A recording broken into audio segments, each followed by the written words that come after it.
Is the Qor360 Ariel chair that good? Is this allegedly ergonomic active sitting stool worth the money? Will the Qor360 Ariel chair strengthen your abs and make you a better person? Let's talk about the pros and cons and my real world experience with the Qor360 Ariel chair in this video. Let's get set for this upright review. So first things first, I was sent the Qor360 Ariel chair for free for review. I am not paid for this review, and at the time of this filming, I do not have an affiliate link, so I have no financial incentive to lie about this chair or to fluff or blow smoke or tell you that you absolutely must buy this chair. In fact, if I want to, I can say, this stool totally sucks, but I'm not going to. I've used the Qor360 Ariel as my main workstation chair for the last 6 months.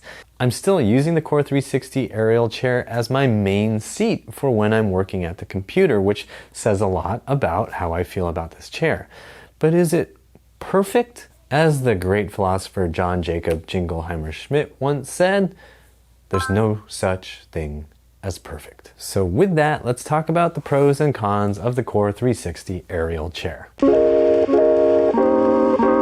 First thing that I really like about the Qor360 is that it is lightweight. It's super easy to move around the house. If I need to take it somewhere else, it's really easy. It's not bulky, it's lightweight. If I want a change of scene, I can move to another table, take my laptop with me, and just work. That's really nice. Second thing I really like about this chair is that there is no seat back. I can swing around right now and never hit anything behind me, and it doesn't make me lazy.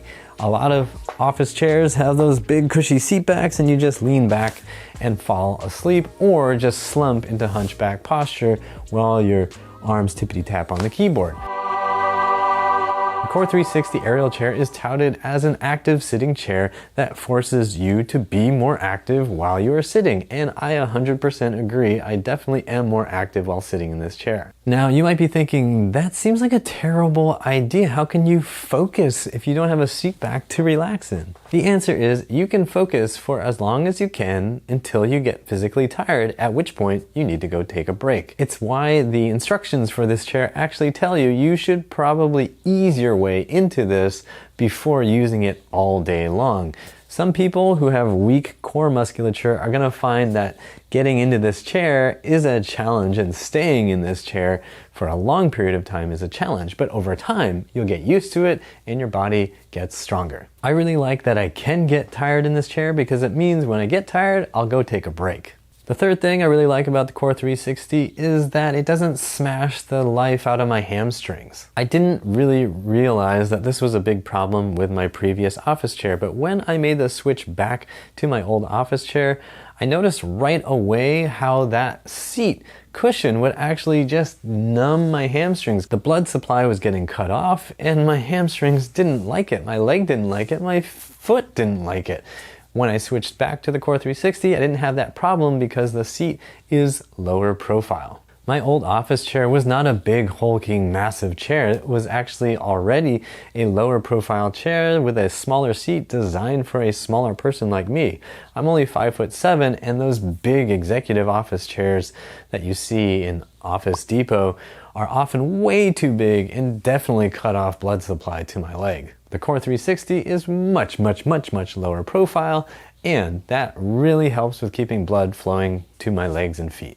It's not perfect, but it's definitely an improvement over what I was sitting in before. The fourth thing I really like is the pivot mechanism up on the top.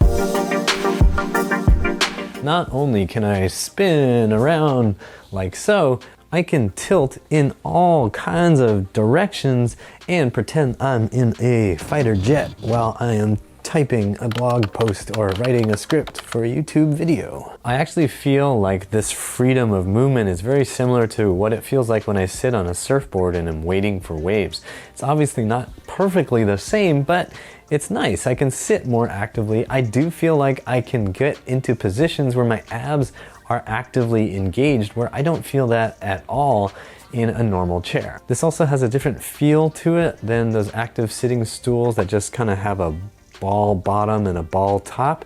The pivot on those is not quite the same. They're much more stable, where this actually feels like you do have to work to keep your abs engaged in order to maintain a position that you want. When I'm trying to float right in that midpoint, I really have to keep my core engaged. Otherwise, I will tilt forward, tilt back, tilt to the side.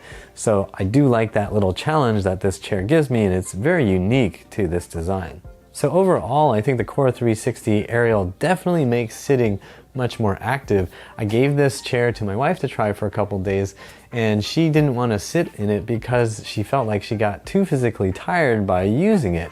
So she just wanted to go back to a more static solution. The fact that you can get tired sitting in this chair, that your muscles do have to work if you sit in a certain way in this chair, is a huge, huge plus in my book. Now that we've talked about the pros, let's talk about some of the cons and the things that could be improved and that you need to know before you buy this chair.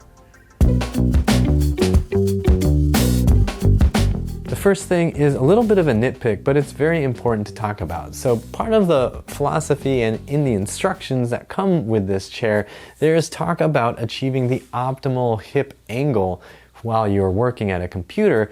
And this goes along with this long-standing myth that there's this exact correct angle that you should be sitting at all day while you're working on the computer, and that supposedly if you maintain this hip angle, you're never going to experience back pain, or you'll greatly reduce the experience of back pain. This whole line of thought is seductive. It falls into conventional ergonomic thinking that you can just put a human into one position and they'll be comfortable in that position as long as they never deviate from that position, which is just outright lunacy. If I were to follow the instructions that came with this chair, I would be stuck in anterior pelvic tilt, but my upper back and spine would probably look pretty straight. And while maybe it would be okay, I wouldn't be very happy with being stuck in any position all day long. The reality is the human body needs to move to feel good. So you'll find literature all over the Qor360 website that talks about how important it is to be moving around throughout the day and how the chair allows that. And I think that is the thing you need to remember.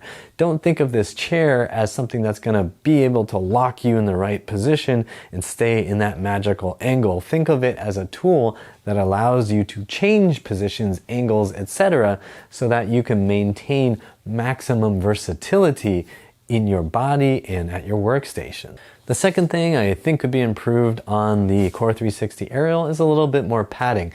That's, again, a little bit of a nitpick because some people are not going to find that to be such a big deal, and some people are. At one time in my life, I was literally sitting on a wooden bench for hours and hours at a time. I've sat on really firm chairs. I've sat on really soft chairs. For me, I'm always looking for something that's around a medium firmness. I don't want something that's so super soft that I'm slumped back because that causes its own problems. And anytime I sit on something really firm for long periods of time, my hip muscles really don't like it.